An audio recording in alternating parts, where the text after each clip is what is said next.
طراحی میکردن، کارهای گرافیک انجام میدادن، اون موقع ها کامپیوتر در کار نبود.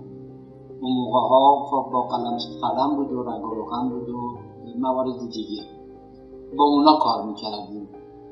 پس بنابراین نرم افزاری نبود که من بگم توی اون نرم افزار کار میکردم، نه، یه کاغذ بود یا یه صفحه و یه سری ابزار طراحی مثل قلم، پاکن، رنگ، روغن، خطکش و امثال هم.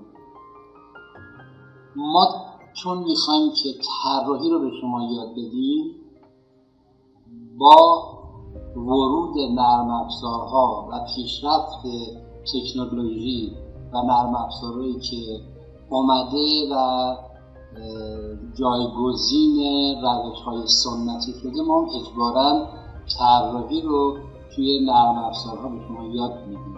ضمن اینکه باید خدمتتون عرض کنم که آموزش خود نرم افزار رو به خودی خود ضمن آموزش طراحی شما یاد میگیرید.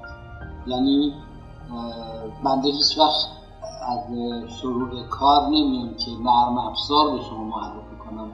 ممکنه چند تا موردش رو بگم برای اینکه بخواید صفحه رو باز کنید، بخواید شروع به کار بکنید، یه سری موارد رو بگم، اما آموزش نرم افزار به شما نمیدن. آموزش نرم افزار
طراحی گرافیک من با شما کار میکنم و مطمئن باشید که پس از پایان دوره همونطور که عرض کردم خدمتتون کاملا طراحی رو یاد میگیرید. فقط خواهشی که از شما داشتم اینه که پس از پایان هر ویدیو اونو تمرین کنید، چند بار تمرین کنید که یادآوری بشه و ملکه ذهنتون بشه. البته اینطور که من آموزش میدم زیاد تمرین نیاز نداره، به خاطر اینکه عرض کردم ضمن آموزش طراحی شما نرم افزار رو هم خواه ناخواه یاد میگیرید، یعنی چه بخواید چه نخواید نرم افزار رو یاد میگیرید. پس بنابراین نیازی نیست که خودتون رو زیاد اذیت کنید و ضمن اینکه سعی میکنم ویدیوها کوتاه باشه و اینکه شما رو خسته نکنه. عرضم به حضورتون که تا ویدیوی بعدی که بهتون برسه. حالا یه سری نکات دیگه هم هست که موقع که شروع کردیم بهتون یادآوری میکنم. اما نکته خیلی مهم اینجاست که هدفم اینه که یه خدمتی رو که میدونم 40 سال 50 سال کار کردم، تخصصی رو که دارم در خدمت شما بذارم و کسانی که علاقه‌مند هستند به طراحی گرافیک وارد این مقوله بشن. ممکنه یه سری از شما دوستان هم خب تا اندازه یه چیزی رو یاد گرفته باشید یا حالا با نرم افزار یا کارایی کرده باشید، اما به اعتقاد من همه رو فراموش کنید اگر میخواید ریشه‌ای چیز رو یاد بگیرید و از اول شروع آموزش گام به گام با من همراه باشید و هر چیزی رو که میدونید یا نمیدونید فراموش کنید. من بیشتر هدفم برای دوستانی که میخوان وارد این کانال بشن و آموزش ببینن و علاقه دارن و میخوان به عنوان یک گرافیست بشن و در آینده بتونن از اون توی این بازار کسب درآمد بکنن، بیشتر هدفم اوناست. نیازی نیست که شما هیچ چیزی از طراحی بدونید، نیازی نیست که شما هیچ چیزی از نرم افزار بدونید، فقط به عنوان یکی که علاقه‌مند به طراحی گرافیک، چون طراحی گرافیکی رو دیده، دوست داشته، خوشش اومده و با خودش گفته کاش که من میتونستم به طراحی گرافیک باشم یه همچین اثری رو خلق کنم. بیشتر هدفم برای اون اشخاصه. پس بنابراین نگران هیچ چیزی نباشید و خاطرتون جمع باشه که با یادگیری این دوره کاملا به هدفتون میرسید. و اما برای شروع کار ببینید ما سابقا می اومدیم چیکار میکردیم؟ قبل از اینکه کامپیوتری وجود داشته باشه می اومدیم ارزم به حضورتون روی کاغذ همونطور که گفتم طرح میکشیدیم، سایه روشن می‌زدیم، قلم سیاه می‌زدیم، رنگ روغن کار می‌کردیم یا موارد دیگه. اما الان که توی نرم افزار اومده این موضوع هموناست، هیچ فرقی نمی‌کنه. ببینید شما فرض کنید که کامپیوتر وجود نداره، روی پشت یه میز نشستید، یه کاغذ گذاشتید، خب دور میزم چی هستش؟ ابزار کارتونه، خیلی راحت. ابزار کارتون چیه؟ قلم خودکار، نمیدونم مداد خطکش، پرگار، پاپکورن و چیزای دیگه که مورد نیازه برای طراحیتون روی میز چیندین. خب یکی یکی بردارین استفاده میکنید دیگه، هر کجاتون لازم باشه. توی نرم افزارم دقیقاً همینه. الان که من نرم افزار رو باز میکنم، شما فکر کنید من پشت میز نشستم، اصلا کاری به هیچ چیزی نداشته باشید. پس به اتفاق شما شروع میکنم. ببینید قبل از این که من نرم افزار رو باز کنم یه موضوعی رو میخواستم به شما بگم. این نرم افزارها چه فتوشاپ باشه، چه ایلاستریتور باشه، چه نرم افزارهای دیگه طراحی باشه، هیچ فرقی با هم نمیکنه. فقط درونشون ابزارات سری متفاوته. مثل نرم افزارهای تدوین ویدیو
زیاد مهم نیست اینا. پس میایم اینجا، ما دو نوع رنگ داریم، یه نوع رنگ RGB داریم، یه نوع رنگ CMYK که معمولا با این دو رنگ کار میکنیم. یا اسکیل هم هست، آدم من نمیگم دیگه، مجبورم تلفظهای خارجی رو بگم. با این دو تا کار میکنیم. این RGB بیشتر مال صفحات دیجیتالیه، مثل شما تو اینستاگرام میخواین یه پستی بذارید یا توی فرمون کامپیوتر یا ابزارهایی که در واقع دیجیتال هم، یعنی واقعی نیستن، مجازی هم، تو فضای مجازی. این خوب جواب میده، این نوع رنگ خوب جواب میده. اما یه زمانی شما میخواید یک کار رو بزنید و این کار رو چاپ کنید، میخواستید چاپ بکنید دیگه این رنگ جواب نمیده، باید حتما برید روی CMYK. این CMYK مخصوص کارهای چاپیه. پس بنابراین ما الان با CMYK کار نداریم، رو همون RGB میخوایم کار بکنیم. اینجا هم بک‌گراند زمینه نظرم بوده که ساده بهتون بگم، زمینه کاغذمون. الان زمینه کاغذمون سفیده، روش کلیک کنیم سیاه داره، رنگی میتونیم استفاده کنیم، ترانسپرنت، حالا من میگم بدون رنگ، کاستوم یا همون اندازه‌ای که خودتون دلتون، رنگی که خودتون دلتون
بتونم به شما آموزش بدم و شما هم راضی خرسند باشید و بتونید ازش استفاده بکنید. فقط به خاطر اینکه دوستان دیگه هم ببینن و ازش استفاده کنن بزرگواری کنید، لایک کنید، سابسکرایب کنید و زنگوله رو بخش آل فعال کنید که ویدیوهای بعدی که ارسال شد به شما برسه و بتونید ازش استفاده کنید. خیلی متشکرم. موفق و معید باشید.